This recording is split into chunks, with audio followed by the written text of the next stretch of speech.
बिस्मिल्लाहिर्रहमानिर्रहीम अस्सलाम वालेकुम एवरीवन। आज हम design and analysis of algorithm जो हमारा कोर्स है उसको स्टार्ट करने जा रहे हैं। आज हम इसका इंट्रोडक्शन देखने जा रहे हैं। इंट्रोडक्टरी क्लास है।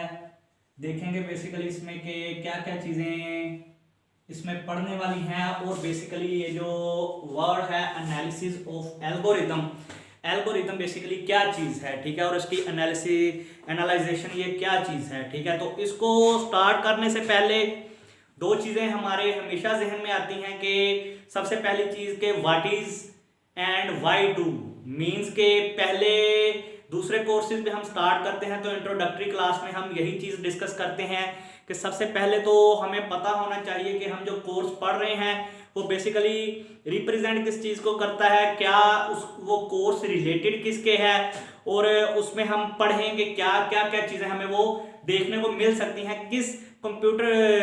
किस एरिया को वो कवर करता है, कंप्यूटर को किस तरह से वो यानी कि कंप्यूटर की एनालाइजेशन में किस पार्ट को जो है वो हम उसमें अपनी डिस्कशन में ला सकते हैं। और दूसरा जो क्या नाम लेते हैं और व्हाट इज यानी कि क्या चीज़ है। एक तो ये कि हमने पढ़ना क्यों है और उसकी यानी कि कौन कौन से हिस्से को हम देखेंगे, क्या क्या चीज़ें उसमें कवर करने वाली हैं, और कंप्यूटर अगर हम कंप्यूटर साइंसेस पढ़ रहे हैं तो उसका कंप्यूटर के साथ क्या लिंक है। और दूसरा वो चीज़, वो टॉपिक, वो कोर्स खुद क्या चीज़ है, क्यों हमें वो पढ़ना चाहिए, क्यों ज़रूरी है हमारे लिए और क्या क्या उसके इस्तेमालात हो सकते हैं।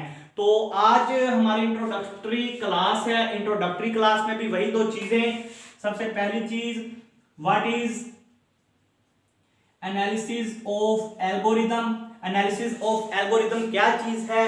दूसरी इसमें जो चीज़ आती है वही कि why to study analysis of algorithm, क्या चीज़ है एनालिसिस ऑफ एल्गोरिदम और हमें क्यों पढ़नी चाहिए एनालिसिस ऑफ एल्गोरिदम। तो इसको स्टार्ट करें तो इसमें जो बेसिकली जो दो चीज़ें हैं वो बड़ी इंपॉर्टेंट हैं, बहुत ज़्यादा अहमियत की हामिल हैं why to study analysis of algorithm में। उसमें जो सबसे पहली चीज़ है वो इसका यूज़ है, यानी कि कहने के it's use in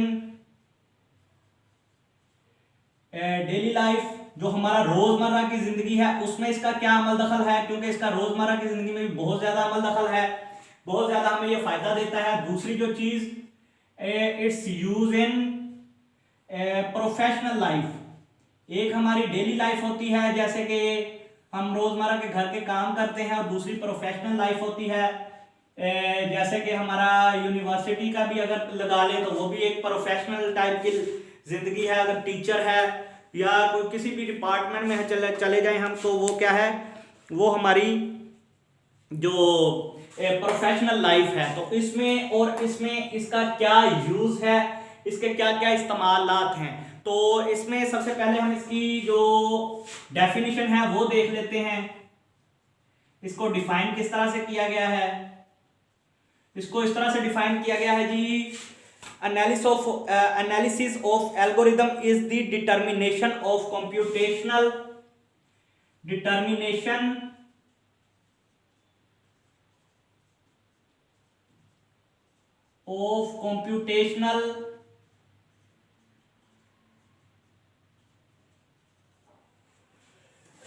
complexity of algorithms,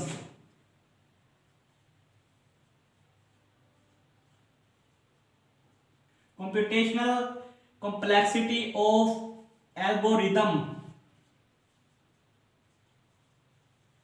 तो determination of computational complexity of algorithm, जब हम एल्गोरिदम्स बनाते हैं तो उसमें जो पेचीदगियां होती हैं उसको उसकी जो कॉम्प्लेक्सिटीज हैं उसको हल करने का नाम क्या है, उसको हम कहते हैं एनालिसिस ऑफ एल्गोरिदम, ठीक है। और that is the amount of time, storage and resources, ठीक है, नेसेसरी टू एग्जीक्यूट देम।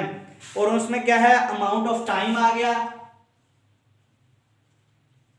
वो कॉम्प्लेक्सिटीज कौन सी होती हैं हमारे पास, अक्सर ही किसी भी एल्गोरिदम को एनालाइज करने में, जब हम एल्गोरिदम बनाते हैं बेसिकली तो क्या करते हैं कि हम कोई यानी कि खाका बनाते हैं या कोई डिजाइन बनाते हैं या कोई मैथमेटिकल कोई यानी कि करते हैं, अपना कोई स्केच वगैरह बना लेते हैं या मैथमेटिकली उसको कुछ यानी कि हम ड्रॉ करते हैं, तो क्या होता है हमारे पास सबसे पहले आती है अमाउंट ऑफ टाइम आती है कि हमारे पास टाइम कितना है, अमाउंट ऑफ टाइम। फिर उसके बाद है स्टोरेज है, स्टोरेज एंड रिसोर्सेज, यानी कि हमारे पास स्टोरेज कितनी मौजूद है, रिसोर्सेज, रिसोर्सेज से मुराद के हम जो काम करने लगे हैं हमारे पास इतने रिसोर्सेज मौजूद हैं कि हम वो टास्क जो है अपना वो परफॉर्म कर सकें। Necessary to execute them, amount of time, storage and resources, necessary to execute them, उनको यानी कि परफॉर्म करने के लिए, उन्हें एग्जीक्यूट करवाने के लिए, उन्हें अमली जामा पहनाने के लिए क्या हमारे पास इतना टाइम है, उस एल्गोरिथम को रिजोल्व करने के लिए हमारे पास इतना टाइम है। टाइम है तो क्या स्टोरेज है जहां पे हम उसको स्टोर करना चाह रहे हैं, या हमारे पास इतने रिसोर्सेज हैं कि हम उसको उस तरीके से जो है वो रिजोल्व कर सकें। तो ये इसकी डेफिनेशन है। तो वैसे अगर हम वर्ड्स पे गौर करें तो ये क्या चीज है जी, इट्स सीक्वेंस ऑफ इंस्ट्रक्शंस जो कि सोल्व द प्रॉब्लम। ये क्या चीजें हैं जी, इसको हम कह लेते हैं ये सीक्वेंस ऑफ इंस्ट्रक्शंस होती हैं हमारे पास टू रिजॉल्व द प्रॉब्लम।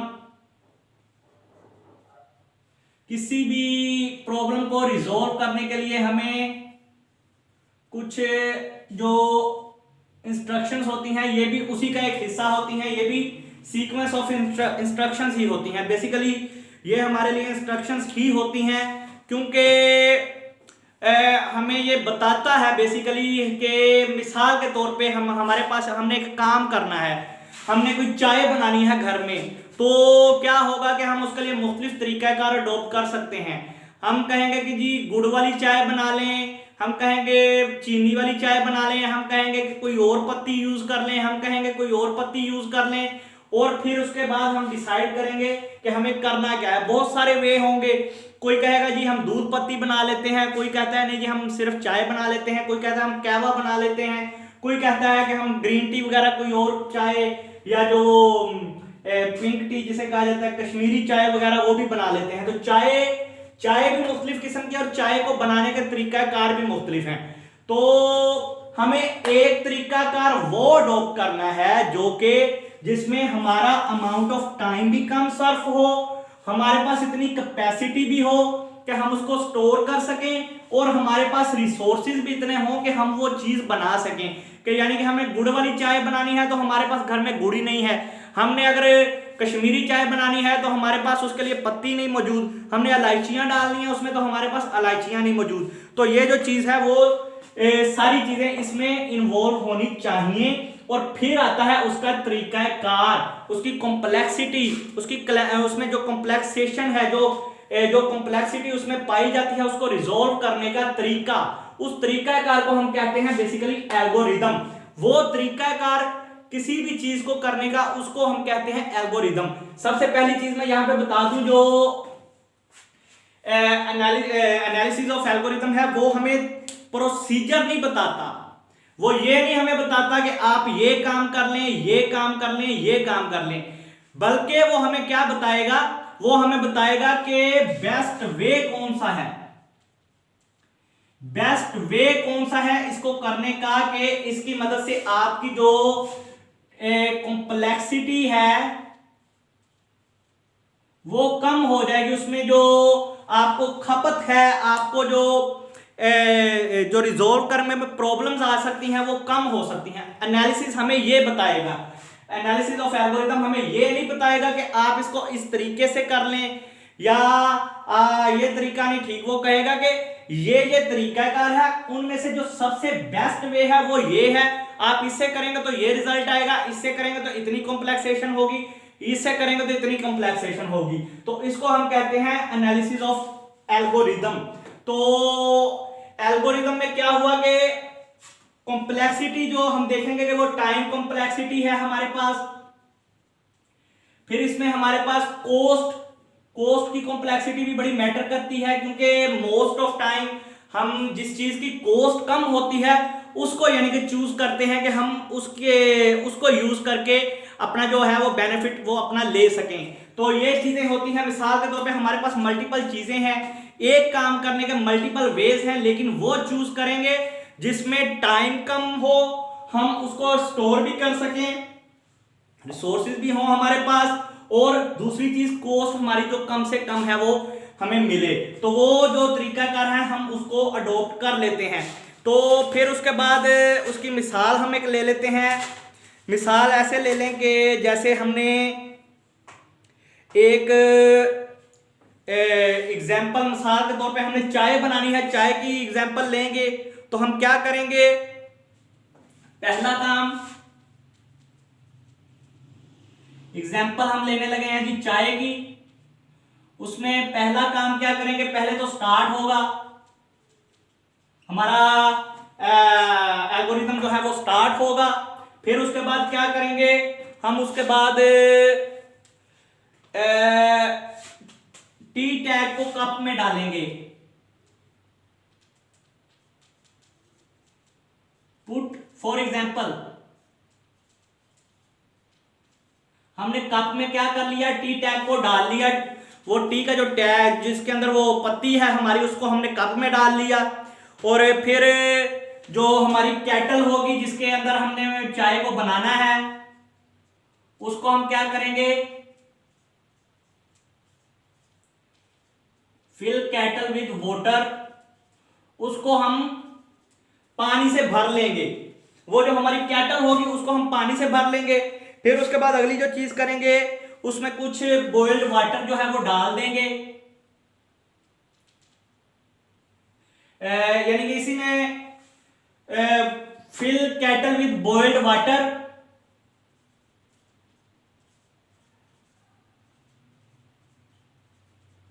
पानी डाल लेंगे।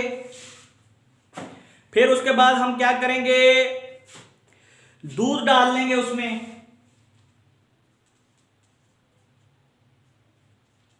पुट द मिल्क, उसमें दूध डाल लिया। दूध के बाद क्या करेंगे कि हम उसमें चीनी डाल लेंगे या शक्कर डाल लेंगे या गुड़ जो भी हमारे पास अवेल है। Put the sugar.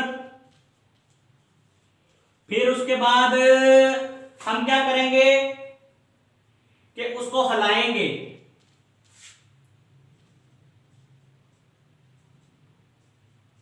Stir the sugar with spoon और एनीथिंग जो भी होगी हमारे पास, ठीक है, स्टिर द शुगर या स्टिर द टी जो भी है। उसके बाद अगला प्रोसेस हम उसको टेक द टी, चाय को पी लेंगे। और फिर उसके बाद जो है वो हमारा ये जो एल्गोरिथम है वो स्टॉप हो जाएगा, ठीक है। सबसे पहले हमने चाय को डाल लिया, स्टार्ट किया, फिर चाय कप में जो है वो टी टैग डाला, पानी से भर ली, फिर हमने दूध डाला, फिर हमने शुगर डाली, फिर उसको हिलाया, फिर जो चाय जो है वो हमने पी ली और हमारा जो प्रोसेस है वो खत्म हो गया। तो हमने क्या किया कि इसमें सब कुछ देखा कि इसमें हमें कॉम्प्लेक्सिटी कितनी आ रही है।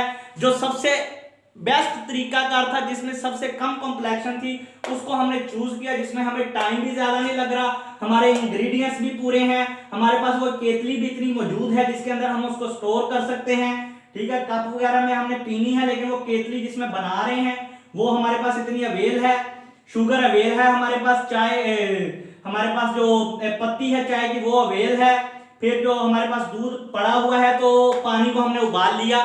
तो ये जो चीजें हैं वो सारी की सारी इसमें कवर हो गई, हमारे रिसोर्सेज भी उसके अंदर पूरे हैं और हमारी कॉस्ट भी इतनी ज्यादा नहीं और हमारा जो टाइम भी है वो इतनी कॉम्प्लेक्शन टाइम की भी जो कॉम्प्लेक्सिटी है वो नहीं हुई। तो ये एक सीधी सी एक सिंपल सी चीज है कि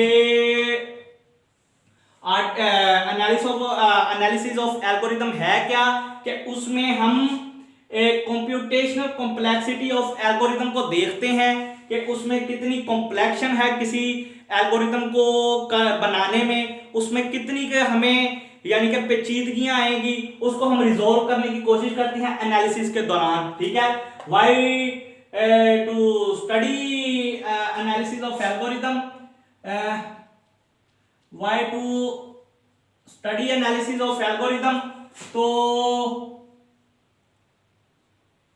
पढ़ना भी इसमें यही है कि हम जो अपनी जो क्या करते हैं कि अमाउंट ऑफ टाइम, स्टोरेज और रिसोर्सेज वगैरह हैं उसके मुताबिक हम देखते हैं कि हमें क्या क्या चीजें जो हमारे पास अगर एक से ज्यादा प्रोसेसेस हैं तो करने के किसी काम को, तो हम देखेंगे कि जो सबसे बेस्ट वे है जिसमें हमारा टाइम भी कम हो, हमारे पास स्टोरेज भी पूरी हो, हमारे पास रिसोर्सेज भी पूरे हो, और एक अहम चीज जो मैंने यहां पे लिखी थी, हमारे पास कॉस्ट, जो इसकी कॉस्ट है वो भी कम हो, यानी कि जितनी कम होगी चीज अच्छी हो, कॉस्ट कम हो, उसको जो है हम चूज करेंगे। तो इसको हम स्टडी करते हैं इस वजह से, जिससे हमें अंदाजा होता है उन चीजों का। अच्छा, ये चीजें हो गई, ये हमने प्रोसेस देख लिया कि अगर ये प्रोसेस को हमने एग्जांपल देख ली तो क्या है कि इसमें टाइम की कॉम्प्लेक्शन भी नहीं है, कोई पैसे भी इतने नहीं लगते, स्टोरेज भी है और रिसोर्सेज भी हमारे पास पूरे हैं।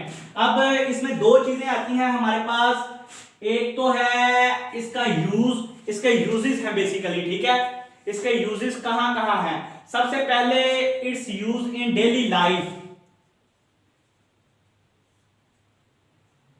तो डेली लाइफ में इसका इस्तेमाल हर जगह पे है, ठीक है, हर फील्ड में है। आप इंडस्ट्री में चले जाएं, आप इवन के आप मेडिकल कॉलेजेस में चले जाएं, आप मेडिकल किसी इंस्टीट्यूट में चले जाएं, किसी हॉस्पिटल में चले जाएं, या किसी वैसे डॉक्टर के पास चले जाएं, या हमारी किसी यूनिवर्सिटी लाइफ पे देख लें, डेली लाइफ में इसका इस्तेमाल हर जगह पाया जाता है। और इसकी एग्जांपल हमने यहां पे देख ली है, जो हमने जो एक चाय बनाई है तो वहां पे भी इसका यूज हमें देखने को मिलता है। ये जो हमने एग्जांपल कवर की है ये हमारी डेली लाइफ के अंदर हमने कवर की है। तो डेली लाइफ में क्या है, इंडस्ट्रीज भी आ गई, बिजनेसेस भी आ गए, एजुकेशन भी आ गई, मेडिकल भी आ गया, एटसेट्रा। तकरीबन in every field of life जो है हमारा डेली लाइफ में इसका यूज हमें कहीं ना कहीं जो है वो मिलता है, क्योंकि कहीं ना कहीं हमें हर फील्ड में हमें कुछ ना कुछ कॉम्प्लेक्शंस होती हैं चीजों को रिजोल्व करने के लिए, और हमें वहां पे एल्गोरिथम्स जो है उनको बनाने की जरूरत पड़ती है। और फिर जो उसके बाद जो अगली चीज वो है हमारे पास professional life. Professional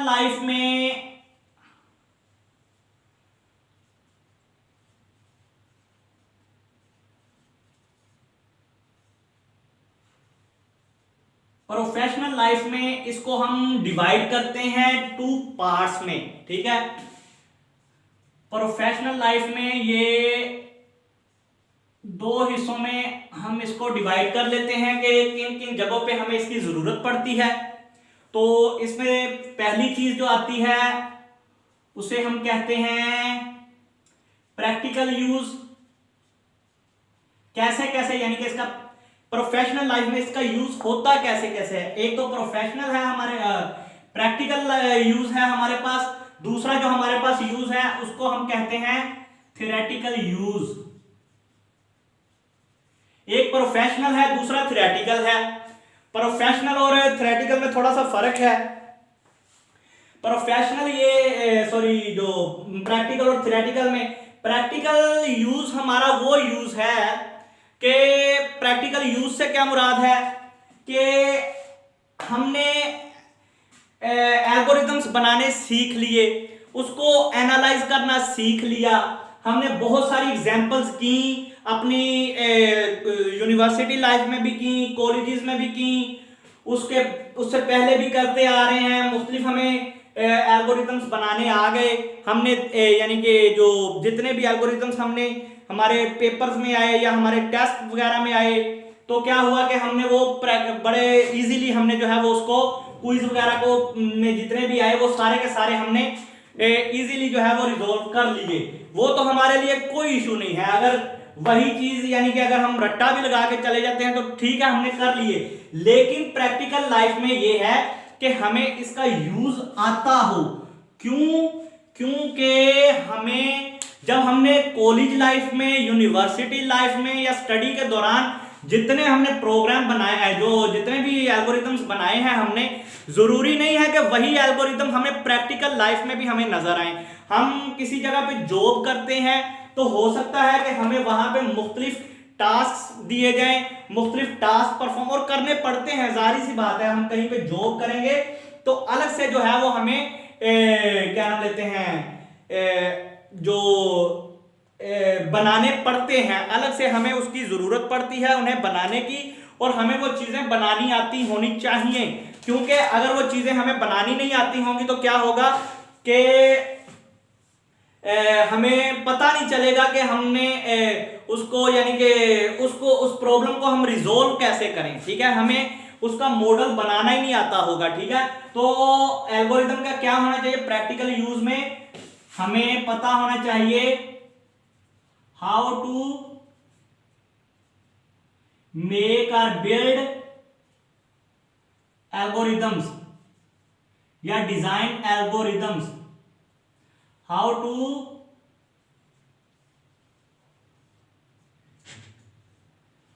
to design algorithms. हमें पता होने चाहिए, हमें बनाने आते हो। सबसे पहली चीज कि हमें ये चीजें बनानी आती हो, हमें एल्गोरिथम बनाना आता हो। दूसरी इसमें जो चीज, हमें एनालाइज भी करना आता हो कि हमने बना तो लिया, अब इसको एनालाइज करना कि यार इसमें प्रॉब्लम्स कहां कहां पे क्रिएट हो रही हैं, और कौन सा एल्गोरिथम जो है, अब मुख्तलिफ एल्गोरिथम्स हम बना लेते हैं, उसमें से कौन सा है जो हमारी जो ये तमाम जो डिमांड्स हैं यहाँ पे, अमाउंट ऑफ टाइम और ये जो इतनी जितनी डिमांड्स हमने लिखी हुई हैं, इनको मीट करेगी और हमारी जो कॉम्प्लेक्शन है वो कम हो जाएगी। ठीक है, हमारी जो पेचीदगियां हैं आ रही, हमें जो मुश्किलात हैं वो कम हो जाएंगी, और कम सोर्सेज के अंदर हम क्या करेंगे कि वो जो काम हम परफॉर्म करना चाह रहे हैं, टास्क, वो हमारा कंप्लीट भी हो जाएगा। तो प्रैक्टिकल लाइफ में हमें इन चीजों का पता होना चाहिए। पहले तो हमें डिजाइन एल्गोरिथम जो है वो डिजाइन करना आना चाहिए, और दूसरी जो चीज है वो हमें एनालाइज भी करना आना चाहिए। तो ये हो गया इसका प्रैक्टिकल यूज। उसके बाद आ गया है इसका थियोरेटिकल यूज। थियोरेटिकल में इसको हम एक नाम देते हैं जिसको हम कहते हैं एल्गोरिदमिक्स।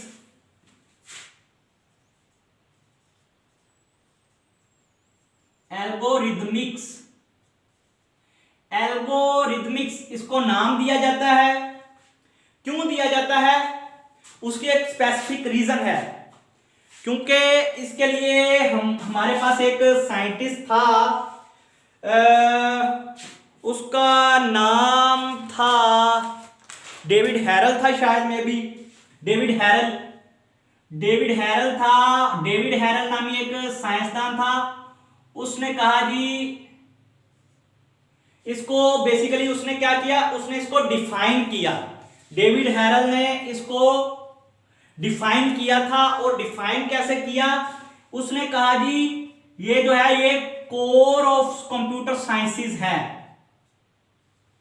जो हमारा क्या नाम लेते हैं, एनालिसिस ऑफ एल्गोरिथम करना है, वो क्या है, वो कोर है, वो बुनियाद है कंप्यूटर साइंसेस की, कि हम चीजों को यहां पे परखते हैं, देखते हैं, उसको एनालाइज करते हैं, उसके एल्गोरिथम्स में जो भी मसले होते हैं उनको हम रिजोल्व करने की कोशिश करते हैं। पहले एल्गोरिथम्स बनाते हैं, फिर उसमें जो भी मसले मसाइल होते हैं उसको रिजोल्व करने की कोशिश करते हैं। तो कहता है जी core of computer sciences. David Harel ने इसको कहा कोर ऑफ कंप्यूटर साइंसेस। ठीक है, तो कोर ऑफ कंप्यूटर साइंसेस का क्या मतलब हुआ, यहीं से हमें इसकी जो डेफिनेशन है रियल में, जो असल में डेफिनेशन होनी चाहिए, या कह लें कि एक और डेफिनेशन है, वो क्या है, it is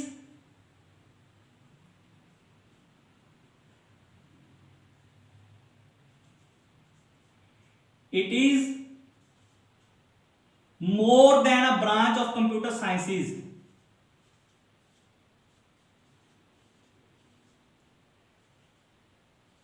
It is more than a branch of computer sciences. क्यों? क्योंकि because it's core of computer sciences.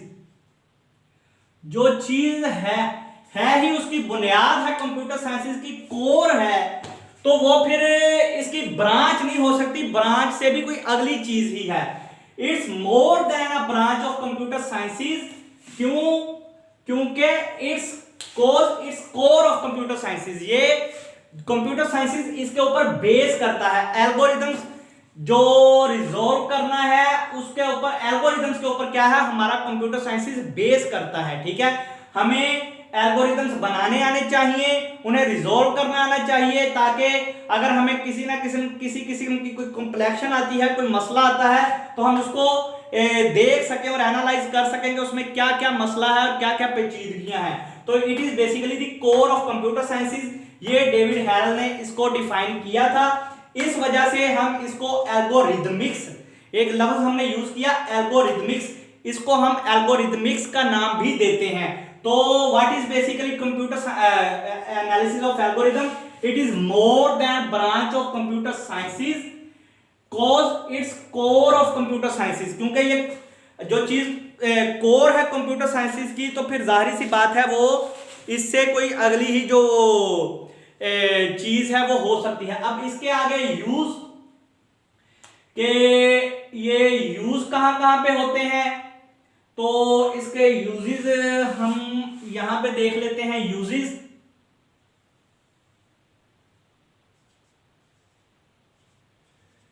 इसके जो प्रोफेशनल यूजेस, प्रोफेशनल लाइफ में इसके यूजेस कहां कहां है, ये हमें अक्सर ही मिलते हैं, बिजनेसेस में भी मिल जाते हैं.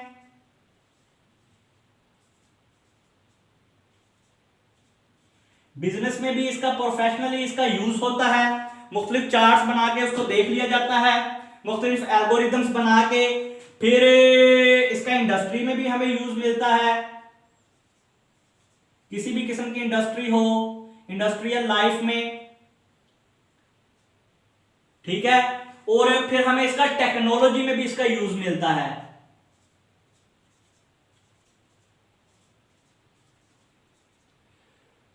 तो टेक्नोलॉजी के अंदर भी हमें इसका जो है वो यूज मिलता है.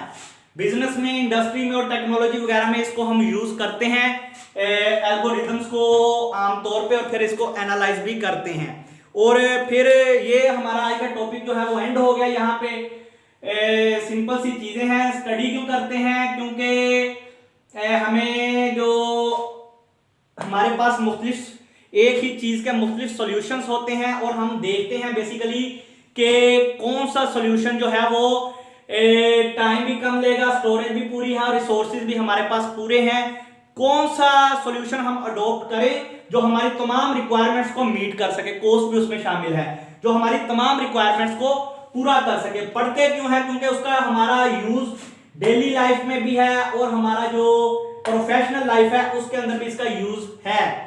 और इसकी मिसाल हमने जैसे चाय की मिसाल ली, तो ये हमारा डेली लाइफ का यूज था.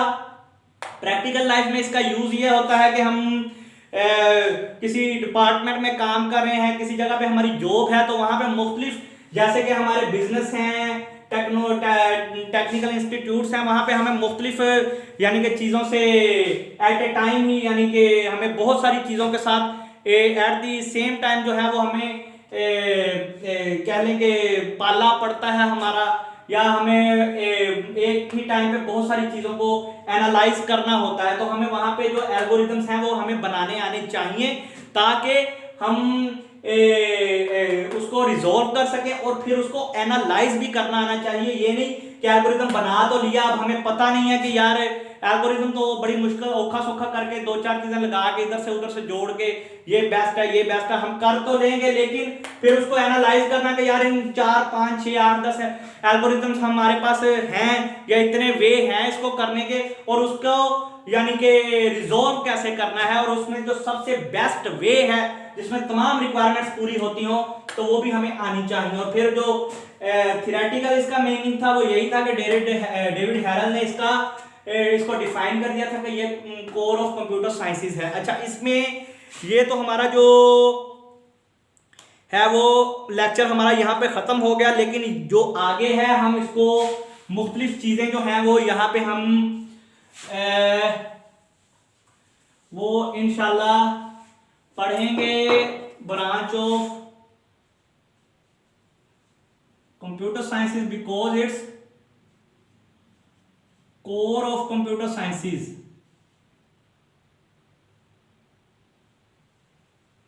ये ब्रांच से कुछ ज्यादा ही है। तो यहां पे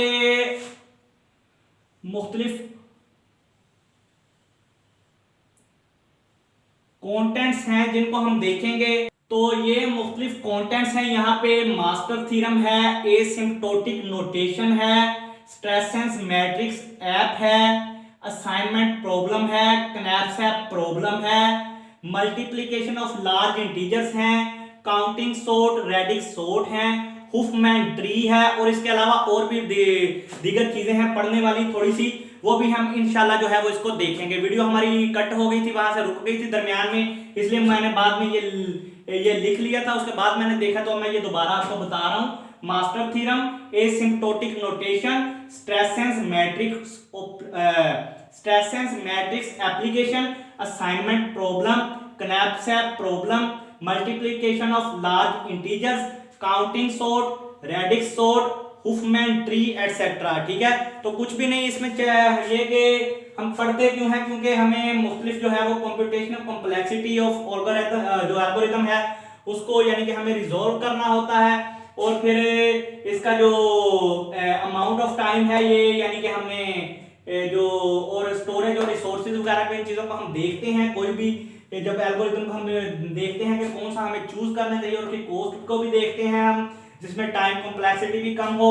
फिर इसके यूजेस हैं डेली लाइफ में, ये भी यूज है इसका, जैसे कि चाय हमने बनाई, इंडस्ट्रीज में भी है, बिजनेस में भी है, हर फील्ड में, एजुकेशन मेडिकल वगैरह में हर फील्ड में इसका यूज है।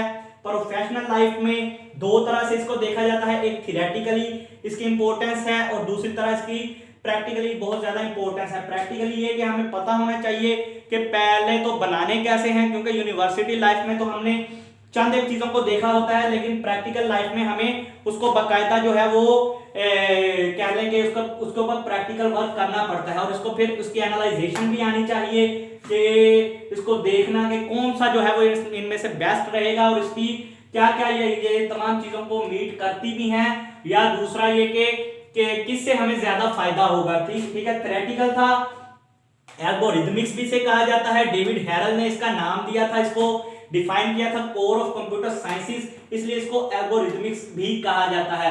तो ये एल्गोरिथम जो है ये basically more than branch of computer sciences हैं, क्योंकि ये कोर ऑफ कंप्यूटर साइंसेस हैं। तो इसका मतलब यह है कि ये कोई आम चीज नहीं, बहुत ज्यादा इंपॉर्टेंट चीज है। तो ये कंटेंट्स हैं जो हमने देख लिए कि ये जो चीजें हैं हम इंशाल्लाह आइंदा जो अगला जो लेक्चर होगा उसमें हम अगले लेक्चर्स में आने वाले में कवर करेंगे। तो अगला जो लेक्चर होगा उसमें इंशाल्लाह हम मास्टर थ्योरम को देखेंगे कि मास्टर थ्योरम क्या चीज है। तब तक के लिए आप यानी कि तब अगली वीडियो में इंशाल्लाह इसको देखेंगे। तब तक के लिए इतना ही, इंशाल्लाह आपसे मिलते हैं अगली वीडियो में। तो तब तक के लिए अस्सलाम वालेकुम, अल्लाह हाफिज।